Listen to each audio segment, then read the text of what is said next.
আমার প্রিয়জনেরা, প্রভু যীশু খ্রিস্টের নামে আপনাদের সকলকে জানাই শুভেচ্ছা। আজকের সকালটা আপনাদের কেমন কাটছে? সুন্দর লাগছে তো? আপনারা কি আনন্দে আছেন? কি সুন্দর জায়গা, এটি দেখে আনন্দিত হন। আমার পিছনে একটি পাহাড় দেখতে পাচ্ছেন, সেখানে অনেক বাড়িঘর নিয়ে একটি গ্রাম আছে। আর এটি হলো একটি জনবসতিপূর্ণ এলাকা। সেখানে একটি গির্জাও রয়েছে। এটি ইউরোপের অস্ট্রিয়ায় অবস্থিত আল্পস পর্বতমালার একটি অংশ। আল্পসের পাদদেশে এমন অনেক ছোট ছোট শহর গড়েছে, আর প্রায় প্রতিটি শহরেই আমরা একটি করে সুন্দর গির্জা দেখতে পাই। এটি একটি অপূর্ব উর্বর অঞ্চল। এখানকার মানুষ সত্যি আশীর্বাদপ্রাপ্ত, তাই তাদের যিশুকে সম্পূর্ণভাবে জানা প্রয়োজন। কোনো এক সময় এটি একটি খ্রিস্টান দেশ ছিল, কিন্তু পরবর্তী প্রজন্মের পর প্রজন্ম এমন অবস্থায় এসে পৌঁছেছে যে তারা বলে ঈশ্বর বলে কেউ নেই। তাই আমাদের অস্ট্রিয়া দেশের জন্য প্রার্থনা করতে হবে, যেন সেখানকার মানুষ যিশুকে জানতে পারে এবং পরিত্রাণ লাভ করতে পারে। আচ্ছা, আপনারা কি ভাবছেন আজ প্রভু আপনার জন্য কি বাক্য দিয়েছেন? হয়তো আপনি কোনো কষ্টের মধ্যে দিয়ে যাচ্ছেন। হয়তো আপনার বাড়িতে কষ্ট রয়েছে, কর্মক্ষেত্রে কষ্ট রয়েছে, অথবা আপনার ব্যবসায় কোনো সমস্যা রয়েছে। আপনি কি ভাবছেন এই কষ্ট কি কোনোদিন শেষ হবে না? আপনি কি এমন ভাবছেন আসলে কষ্ট আপনার জন্য ভালো? হ্যাঁ, শাস্ত্র এই বিষয়ে কি বলে দেখুন। ঈশ্বরের একজন দাস গীতসংহিতা তার ১১৯ অধ্যায় ৭১ পদে বলেছেন, আমি যে দুঃখার্ত হইয়াছি এ আমার পক্ষে উত্তম, যেন আমি তোমার বিধি শিখিতে পাই। তিনি বলেছেন, আমার পক্ষে মঙ্গল হয়েছে যে আমি ক্লেশ ভোগ করেছি, কারণ প্রভু বিধি শিখিয়েছেন। তাহলে বলুন, কষ্ট কি ভালো নয়? আপনি কি বলছেন, আমরা তো শুধু অপেক্ষা করছি কষ্ট কবে শেষ হবে? প্রথমে আপনাকে স্বীকার করতে হবে এই কষ্ট আপনার জন্য মঙ্গলের কারণ হতে পারে, কারণ প্রভু কষ্টের মধ্যেও আমাদের অনেক কিছু শেখান। কি মনে হয়, প্রভু কি আমাদের কষ্ট দিতে আনন্দ পান? একেবারেই না। তিনি কেন আমাদের কষ্টের পথ দিয়ে নিয়ে যান? কারণ কিছু বিষয় আমাদের শিখতে হবে। আমি যখন আমার জীবনে যে পথ অতিক্রম করেছি তার দিকে ফিরে তাকাই, তখন দেখি আমি অনেক কষ্ট, নির্যাতন এবং দুঃখের মধ্যে গেছি। সেই কষ্ট কি শেষ হয়েছে? না, এখনও সেই কষ্ট চলছে। আমাদের জীবনযাত্রা শেষ না হওয়া পর্যন্ত, অথবা প্রভু ফিরে না আসা পর্যন্ত কোনো না কোনো কষ্ট আমাদের জীবনে অবশ্যই থাকবে।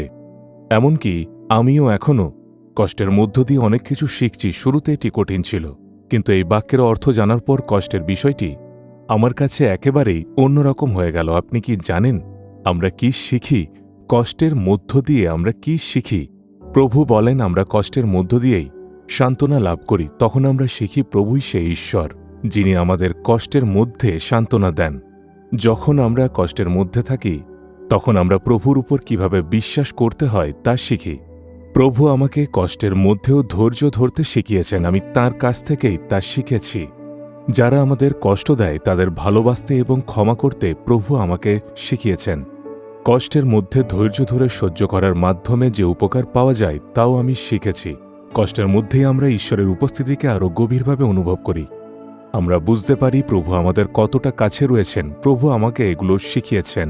কি আপনি কি এই কষ্টের উপকারগুলো দেখতে পাচ্ছেন? তাই যিশু নিজেই বলেছেন, ধন্য তারা যারা নির্যাতিত হয়েছে। বাইবেল বলে আমাদের অনেক ক্লেশের মধ্য দিয়ে ঈশ্বরের রাজ্যে প্রবেশ করতে হবে। তাহলে কষ্টের পথ দিয়ে চলার অর্থ কি?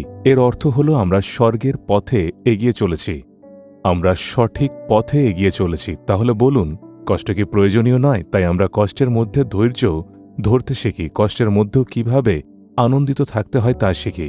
কষ্টের মধ্যেও কিভাবে ঈশ্বরের প্রশংসা করতে হয় তা শিখি। প্রভু আমাকে এমন আরও অনেক কিছু শিখিয়েছেন, আর সেই বিষয়গুলি আমি আপনাদের সঙ্গে ভাগ করে নিচ্ছি। তাহলে আপনাদের কি বলতে হবে? প্রভু, এই কষ্টও আমার জন্য মঙ্গলের। প্রভু, এর জন্য তোমাকে ধন্যবাদ। এভাবে প্রভুর প্রশংসা করতে শুরু করুন। তাহলে কষ্ট আপনার কাছে এত কঠিন মনে হবে না, আর আপনি তা সহজেই পার হয়ে যাবেন। ঠিক আছে? আজ আপনি কি কোনো কষ্টের মধ্যে আছেন? তিনি আপনাকে চিরকাল কষ্টের মধ্যে থাকতে দেবেন না। এটি শুধু এমন একটি পথ যার মধ্য দিয়ে আপনাকে কিছু সময় যেতে হচ্ছে, এইটুকুই। কিন্তু একটি কষ্ট শেষ হলে আরও একটি কষ্ট আসতে পারে। কষ্ট একেবারেই সম্পূর্ণভাবে শেষ হয়ে যাবে না। আমাদের একে একে সেই কষ্টগুলোর মধ্য দিয়ে পার হয়ে যেতে হবে। এটাই হলো খ্রিস্টীয় জীবনের সৌন্দর্য। তাহলে কি আজ আপনি বলবেন, হে প্রভু, এই কষ্টের জন্য তোমাকে ধন্যবাদ, এই দুঃখের জন্য তোমাকে ধন্যবাদ, এই কষ্টের মধ্য দিয়ে তোমার শিক্ষা শিখতে পারছি বলে তোমাকে ধন্যবাদ জানাই। আমার এই কষ্টের মধ্যেও আমার সঙ্গে থাকার জন্য তোমাকে ধন্যবাদ। আমি তোমার উপস্থিতি অনুভব করতে পারছি বলে তোমাকে ধন্যবাদ। আমার কষ্টের মধ্যেও আমাকে সান্ত্বনা দেওয়ার জন্য তোমাকে ধন্যবাদ।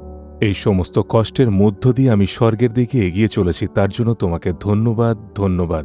প্রভু যিশুর নামে amen, amen. Jesus redeems Bengali YouTube চ্যানেলটি সাবস্ক্রাইব করুন, বেল আইকনটি ক্লিক করুন আমাদের প্রতিদিনের নতুন প্রোগ্রাম সম্পর্কে আপডেট পেতে।